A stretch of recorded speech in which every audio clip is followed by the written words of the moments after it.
The Fall of Knix, a Teacher's Trial. Episode 13, Mariam's War. The newsroom at the Lagos Herald buzzed with activity. Phones rang, keyboards clattered, and voices bounced off walls.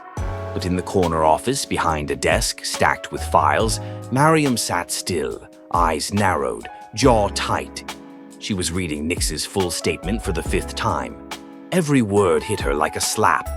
Greater than, he told me not to hit them. But no one told him not to hit me.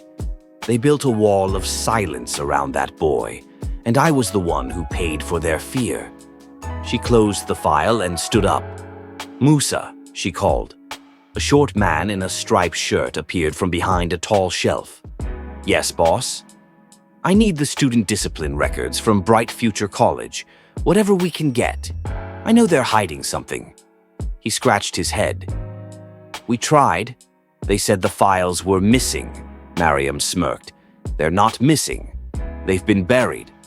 She walked past desks, grabbed her bag, and stormed out of the building. Bright Future College, principal's office.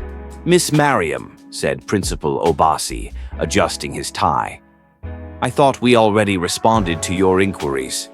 "You did," she replied calmly. "And your answer was a lie." He raised an eyebrow. "Excuse me? You said there were no records of Zita's misbehavior. But 4 teachers have just come forward. They told me about a broken window, a slapped teacher, a threat made with scissors. You never reported a single one." Principal Obasi's face twitched. "Miss Mariam, our priority is the safety and reputation of our students. Some reports are better handled internally." "You mean buried?" she cut in. "You chose to protect your image instead of your staff. Now a man's in prison for something the system created." The principal stood up, voice rising. "That is enough. This is not a courtroom, and you are not a judge." Mariam smiled coldly. "No, sir. I'm something worse. I'm the truth." With a pen, she turned to leave, but paused at the door. "One last thing," she said over her shoulder. "If Knix dies in prison, I promise you this.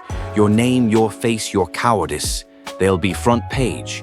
With witnesses, with voices, with receipts."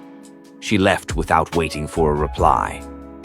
Back in the newsroom, Mariam went straight to her desk and pulled out a folder labeled "The System." Inside were statements from 4 teachers, voice notes, photos of broken windows, and finally, Zita's apology letter, which Knix had sent through a prison guard. She spread everything out like a puzzle. Then she picked up her phone. "Hello.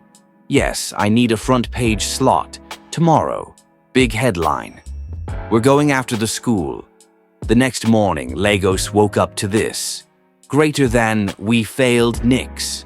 The private school cover-up." Shocking evidence reveals how Bright Future College silenced its teachers, ignored abuse, and sacrificed one man to protect its name. Inside the paper, interviews, timelines, teacher confessions, and Zita's letter printed in full. The city was shaken. Calls flooded the newsroom. Other teachers from different schools began to speak up. Lawyers contacted Mariam. Even the Education Ministry issued a statement saying they were opening an investigation into misconduct and institutional failure. In her small apartment, Mariam sat at her desk, staring at her story. Tired, but burning with purpose. This was no longer about Knix alone. This was a war against silence, and she was just getting started. Greater than, the real battle is not between teacher and student.